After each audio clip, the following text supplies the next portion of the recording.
नमस्कार साथियों, GK with Vinita channel में आपका हार्दिक स्वागत है। आज आपको जो है वो महत्वपूर्ण प्रश्न जो हैं 33 प्रश्न जो हैं वो करवाए जा रहे हैं। तो आप इन प्रश्नों को देखिए और वीडियो को ज़रूर जो है वो सब्सक्राइब कीजिए। तो ये जो प्रश्न हैं इससे पहले जो है 15 जो वीडियो हैं वो जीके के आपके सामने प्रस्तुत कर दिए गए हैं। ये 16वां वीडियो है। तो इससे पहले जो है 15 वीडियो जो हैं उनमें भी आप प्रश्नों को देख सकते हैं। और राजस्थान में जितने भी एग्ज़ाम होते हैं उन एग्ज़ाम में इसी प्रकार के प्रश्न जो हैं वो पूछे जाते हैं। तो देखिए अपन प्रश्न के ऊपर चलते हैं। पहला प्रश्न है अपना, केंद्रीय शुष्क क्षेत्र अनुसंधान संस्थान का गठन कब किया गया? केंद्रीय शुष्क क्षेत्र अनुसंधान संस्थान का गठन कब किया गया? तो इसमें 1070, 1916, 1966, 1959 या 1985। तो सही उत्तर होगा 1959 को। किसका? काजरी जो है केंद्रीय शुष्क अनुसंधान केंद्र जो है जो जोधपुर में है, इसकी स्थापना 1959 में की गई है। तो ये जो है आपको याद रखना है और इसका कार्यालय जोधपुर में है। जो वन और शुष्क क्षेत्र से संबंधित जो भी कार्य हैं वो कार्य ये संस्था करती है। निम्न में से कौन सी संस्था हस्तशिल्पियों से सीधे उनके द्वारा उत्पादित हस्तशिल्प वस्तुओं को खरीदती है? कौन सी संस्था है जो हस्तशिल्पी अपना जो कच्चा सामान से और बनाते हैं, जैसे कोई माल बनाया उन्होंने, तो उनसे वो खरीदती कौन है? तो देखिए कौन खरीदता है। तो इसमें ये जो 4 ऑप्शन दिए हैं इसमें राजसिको जो है वो सामान को वस्तुओं को खरीदने का कार्य करती है।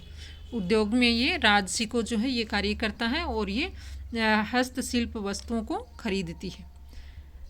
इंदिरा गांधी नहर परियोजना का विचार किसके दिमाग की उपज है? कौन सा? इंदिरा गांधी नहर परियोजना का विचार जो है किसके दिमाग की उपज है? मोहनलाल सुखाड़िया, जवाहरलाल नेहरू, जयनारायण व्यास या कंवर सेन?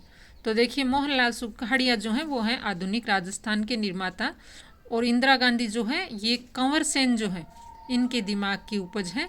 और कंवर सेन का संबंध कौन से ज़िले से है? बीकानेर ज़िले से कंवर सेन का संबंध है। और इनकी इंदिरा गांधी जो लिफ्ट है उसी एक लिफ्ट नहर का नाम भी इन्होंने क्या रखा है? कंवर सेन रखा है। राजस्थान के कितने ज़िलों में थार रेगिस्तान फैला हुआ है?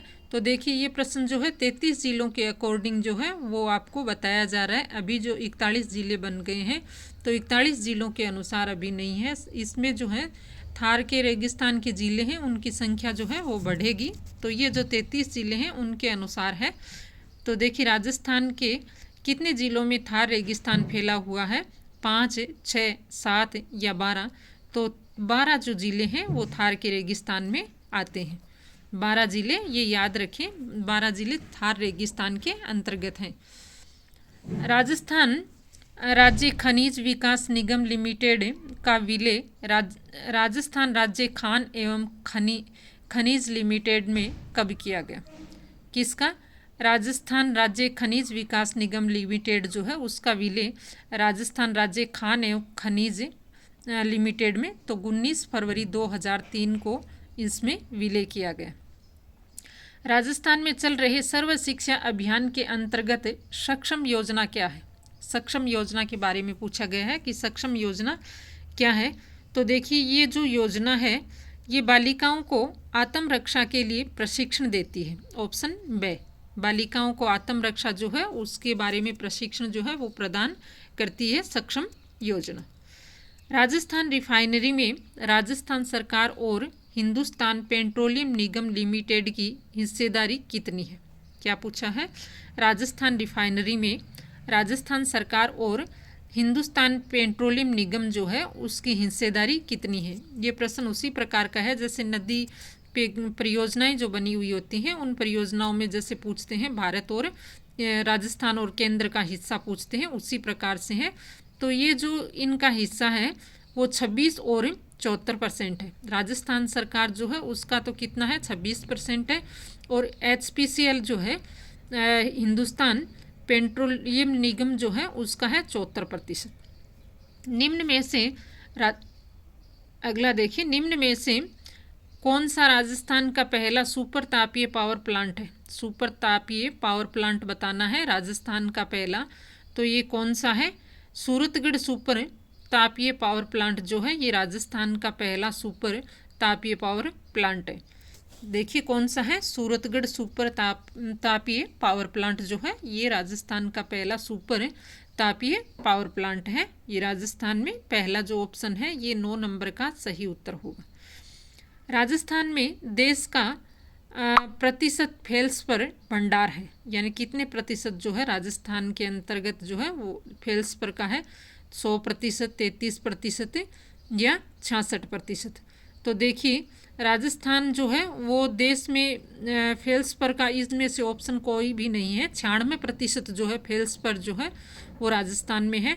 एकाधिकार है इसमें फेल्सपर में राजस्थान का।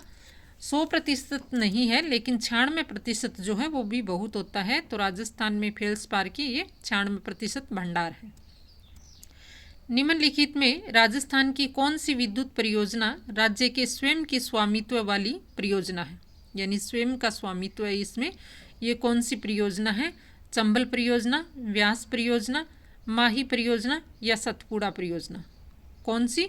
यानी राज्य के स्वामित्व है, राज्य के स्वयं के स्वामित्व वाली जो परियोजना है वो कौन सी है? तो देखिए व्यास भी नहीं है, सतपुड़ा भी नहीं है, चंबल भी नहीं है, माही परियोजना है। तो माही परियोजना जो है वो एक वीडियो में पहले जो है आपको राजस्थान और मध्य प्रदेश भूलवंश बता दिया गया था, लेकिन ये परियोजना जो है किसकी है? राजस्थान और गुजरात की है, जिसमें राजस्थान का 55% है और गुजरात जो है गुजरात का 55% है और राजस्थान जो है उसका 45% हिस्सा है। तो ये जो महत्वपूर्ण परियोजना है इसको आप अवश्य याद रखें। ये जो है प्रत्येक ये प्रश्न पत्र में पूछी जाती है ये परियोजना बार बार। माही नदी पर बनाई गई परियोजना है जो डूंगरपुर और बांसवाड़ा में है, और ये जो नदी है वो यू आकार की शेप की परियोजना है, और इसमें जो विद्युत प्राप्त होती है वो 140 मेगावाट विद्युत जो है वो प्राप्त होती है। जो संपूर्ण जो विद्युत है वो राजस्थान को ही इससे मिलती है। तो ये इस परियोजना के बारे में थोड़ी जानकारी है, ये आप अवश्य याद रखिए। मुगल बादशाह शाहजहां और औरंगजेब के शासनकाल में निरंतर मुगल दरबार में कार्य करने वाले जयपुर के शासक का नाम बताइए। यानी शाहजहां और औरंगजेब के शासनकाल में मुगल दरबार में कार्य करने वाले जयपुर के राजा कौन थे? तो राजा मान सिंह, मिर्जा राजा जय सिंह, महाराजा स्वाई जय सिंह या राजा भगवान दास। तो देखिए इसमें मिर्जा राजा जय सिंह हैं, इन्होंने शाहजहां और औरंगजेब जो हैं दोनों के ही शासनकाल में कार्य किया है।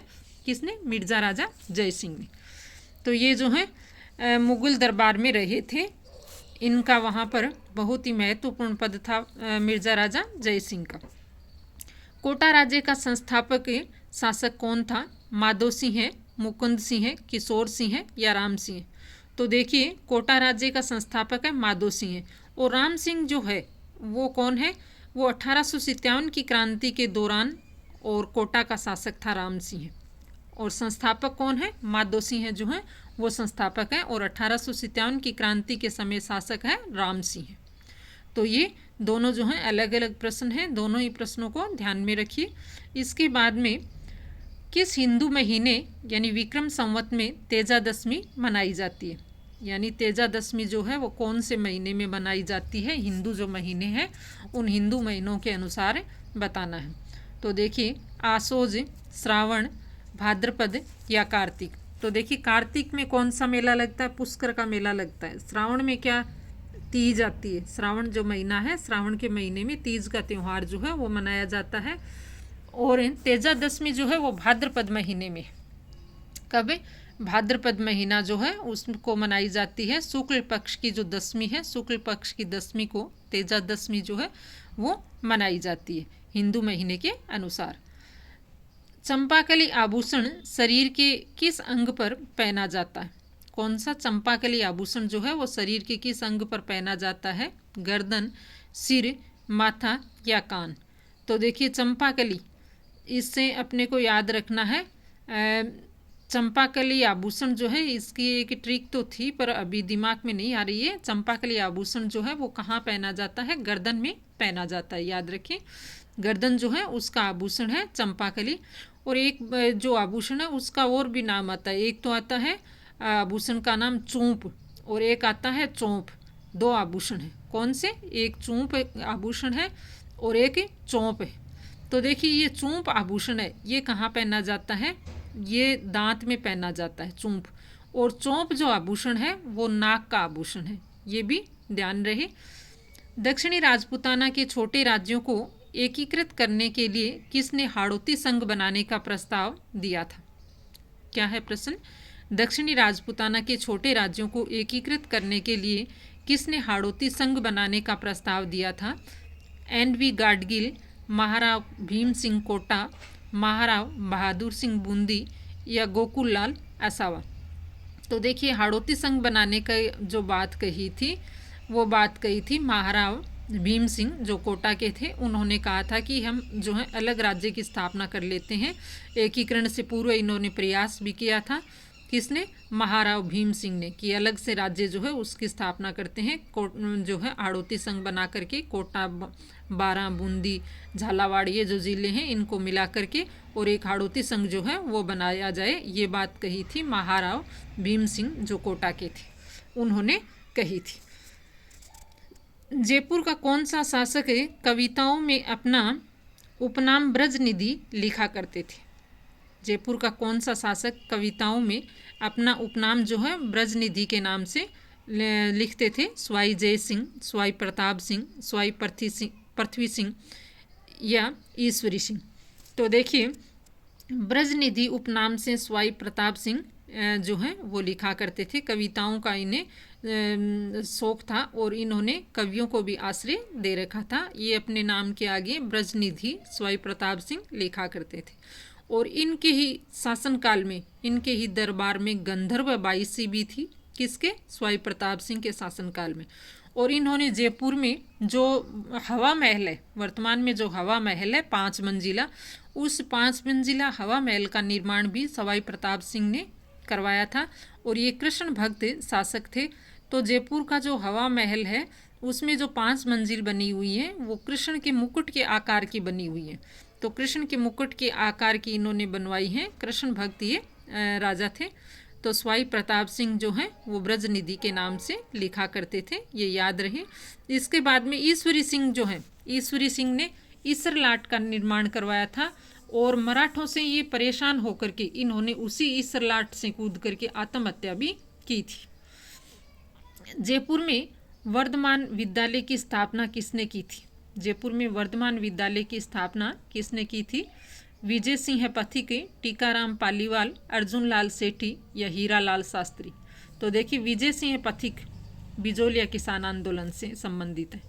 ठीक है, बिजोलिया किसान आंदोलन से संबंधित है। टीकाराम पालीवाल जो हैं वो प्रथम निर्वाचित मुख्यमंत्री हैं।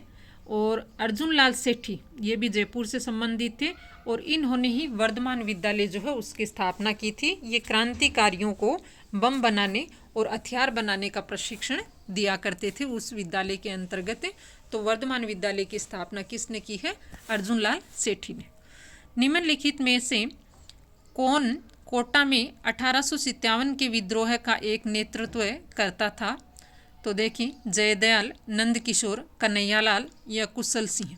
तो देखिए कोटा के अंदर जो विद्रोह का नेतृत्व करने वाले थे 2 व्यक्ति थे, एक तो थे जयदयाल और एक थे मेहराब खां।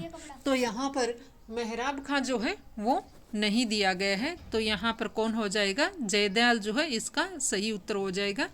जयदयाल जो है इन्होंने कोटा में विद्रोह का नेतृत्व किया था। और कुशल सिंह जो हैं वो 1857 की क्रांति के दौरान ही आउवा में विद्रोह का नेतृत्व करने वाले थे कुशल सिंह, जिन्होंने बिठोड़ा का युद्ध और चेलावास का युद्ध भी लड़ा था। तो कुशल सिंह भी 1857 की क्रांति से ही संबंधित है। कौन सा प्रसिद्ध राजस्थानी गीत एक युवती के सौंदर्य का वर्णन करता है? क्या है? कौन सा प्रसिद्ध राजस्थानी गीत एक युवती के सौंदर्य का वर्णन करता है? यानी ये युवती जो है उसकी सुंदरता का वर्णन जो है इस गीत में है। गीत जो गाया जाता है उसमें महिला के सौंदर्य का वर्णन है। तो कौन सा गीत है? देखिए, कुर्जा, मुम्मल, सपना या गोरबंद। तो देखिए, इसमें जो मुम्मल गीत है, इस मुम्मल गीत के में युवती के सौंदर्य का वर्णन किया जाता है और ये पश्चिमी राजस्थान में गाया जाने वाला गीत है, जैसलमेर की तरफ है। और गोरबंद जो गीत है इसमें ऊंट का श्रृंगार किया जाता है। त्रिपुरा सुंदरी देवी का मंदिर कहाँ स्थित है? त्रिपुरा सुंदरी देवी का मंदिर कहाँ स्थित है? बांसवाड़ा, उदयपुर, डूंगरपुर या चित्तौड़गढ़। तो देखिए, त्रिपुरा सुंदरी जो है जिसे तुरतई माता के नाम से भी जाना जाता है, और ये जो है इस त्रिपुरा सुंदरी का मंदिर है बांसवाड़ा में। और ये पूर्व जो मुख्यमंत्री थी वसुंधरा राजे सिंधिया, तो वसुंधरा राजे सिंधिया की ये कुल देवी भी है। जब भी उनके चुनाव होते थे, वोटिंग होती थी या जीत होती थी, तो वसुंधरा राजे जो हैं इस मंदिर के अंदर जो है पूजा अर्चना किया करती थी। तो त्रिपुरा सुंदरी जो है उसका मंदिर जो है वो बांसवाड़ा में। निम्नलिखित वन्य जीव अभ्यारण्यों को उनकी सही अवस्थिति से मिलाइए। निम्नलिखित जो अभ्यारण्य दिए गए हैं और वो कहाँ पर हैं, ये इसकी सही अवस्थिति हमें बतानी है। तो देखिए, रामगढ़ अभ्यारण्य। तो रामगढ़ अभ्यारण्य कहाँ पर है? ये है अपने बूंदी में रामगढ़ अभ्यारण्य। तो एक में होगा सी। तो एक में सी, देखिए कौन से में है? सै में है, एक में सी बूंदी में। जवाहर सागर अभ्यारण्य, जवाहर सागर जो है वो कोटा में है और घड़ियाल के लिए ये प्रसिद्ध अभ्यारण्य है। कौन सा? जवाहर सागर अभ्यारण्य जो है वो कोटा में है और घड़ियालों के लिए इस अभ्यारण्य को जाना जाता है। दो में देखिए, दो में क्या होगा? ई होगा, दो में ई। फिर है वन विहार अभ्यारण्य। तो वन विहार अभ्यारण्य कहाँ पर है? ये है अपना धौलपुर में, वन विहार धौलपुर में। ताल छापर अभ्यारण्य ये बूंदी में, ये चूरू में। ताल छापर अभ्यारण्य चूरू में है, जो काले हिरणों के लिए प्रसिद्ध है। और सरिस्का अभ्यारण्य जो है वो अलवर में। और केवलादेव पूछा जाए तो वो कहाँ पर है? भरतपुर में। सरिस्का अभ्यारण्य अलवर में। तो इसमें हम जो है ये जो ऑप्शन जो है वो देखेंगे, तो ऑप्शन से जो है वो इसका सही मिलान है। कौन से वृक्ष की पत्तियों का उपयोग बीड़ी निर्माण में होता है? कौन सा वृक्ष है जिसकी पत्तियों का उपयोग जो है बीड़ी निर्माण में होता है? तो पलास, धोकड़ा, तेंदू या सागवान। तो बीड़ी बनाने के लिए जो है वो तेंदू जो है, तेंदू वृक्ष के जो पत्ते हैं उनका उपयोग किया जाता है। तेंदू जो वृक्ष है उसके पत्तों का उपयोग जो है बीड़ी बनाने के लिए किया जाता है। तो इसमें ऑप्शन से जो है वो 23 में सही होगा। अगला प्रश्न है अपना, गजनेर वन्य जीव अभ्यारण्य राजस्थान के कौन से जिले में? गजनेर वन्य जीव अभ्यारण्य राजस्थान के कौन से जिले में है? हनुमानगढ़, बीकानेर, चूरू या सीकर। तो देखिए, इसमें जो है बीकानेर जो है, गजनेर कहाँ पड़ता है? बीकानेर में। तो वन्य जीव अभ्यारण्य भी कहाँ है? बीकानेर में। तो इसमें ऑप्शन ब जो है वो इसका 24 का सही उत्तर होगा।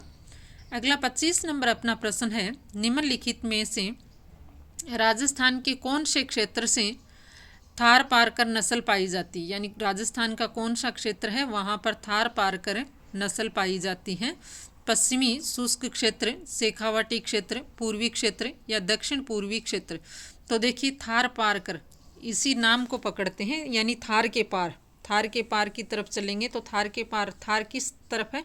तो राजस्थान में पश्चिम की तरफ है थार, यानी जैसलमेर, जोधपुर, बाड़मेर ये जो ज़िले हैं वो थार मरुस्थल में आते हैं। तो पश्चिमी शुष्क क्षेत्र जो है वहाँ पर थार पारकर नस्ल जो है वो पाई जाती है। तो ऑप्शन 1। लाल दोमट मिट्टी पाया जाने वाला जिला कौन सा है?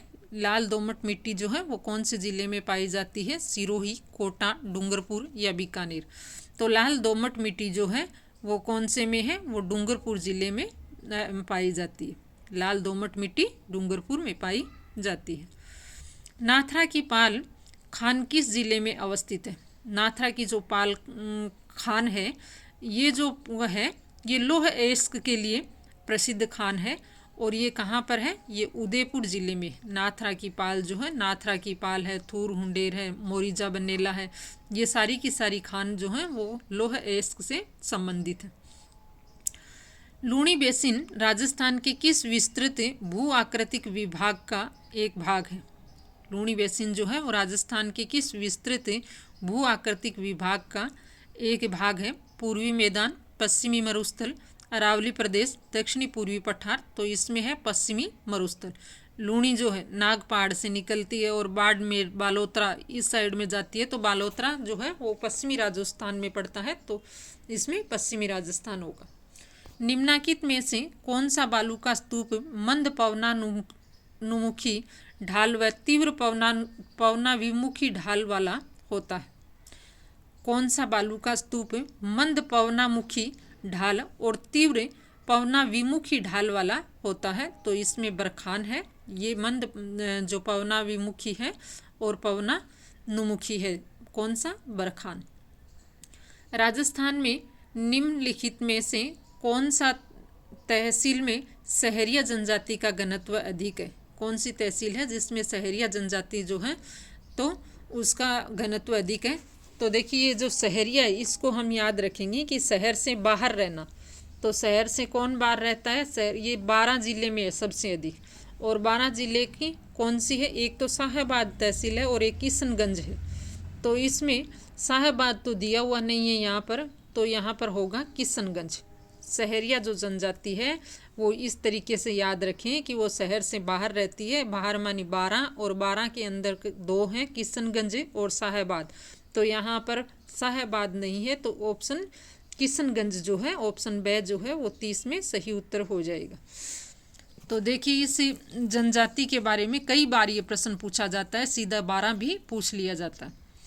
निम्नांकित वन श्रेणियों में से राजस्थान में किसके अंतर्गत सर्वाधिक प्रतिशत क्षेत्र आवृत है? निम्नांकित वन श्रेणियों में से राजस्थान में किसके अंतर्गत सर्वाधिक प्रतिशत क्षेत्र आवृत है? निजी वन, अवर्गीकृत वन, आरक्षित वन, संरक्षित वन। तो देखिए, वन जो हैं उनके 3 प्रकार हैं, तो उनमें से सर्वाधिक जो है वो संरक्षित वन है। कौन से वन है? संरक्षित वन जो है वो सर्वाधिक है राजस्थान में। फिर है प्रसिद्ध बाटाडू कुआं राजस्थान के निम्न में से किस जिले में स्थित है? कौन सा कुआं? बाटाडू का कुआं जो है वो पूछा गया है, तो कौन से जिले में है? बाड़मेर, जयपुर, भरतपुर, दौसा। तो देखिए, इसमें बाड़मेर जो है, बाड़मेर में बाटाडू का कुआं है। और दौसा जो है यहाँ पर आभानेरी बावड़ी है, आभानेरी स्थान है, उसमें बावड़ी है प्रसिद्ध यहाँ की। भरतपुर में केवलादेव पक्षी अभ्यारण्य है। और जयपुर जो है पिंक सिटी के नाम से, हवा महल के नाम से, जयगढ़ जो है, इनके बारे में जो जयपुर से हमें जानकारी मिलती है। तो बाटाडू का कुआं जो है वो कहाँ पर है? बाड़मेर में है। बाड़मेर पश्चिमी राजस्थान में है और इस कुएं में मीठा पानी निकलता है। गरदड़ा वृहद पेयजल परियोजना राजस्थान के निम्न में से किस जिले से संबंधित है? कौन सी? गरदड़ा वृहद पेयजल परियोजना। गरदड़ा जो है यहाँ पर रॉक पेंटिंग भी प्राप्त हुई है गरदड़ा में।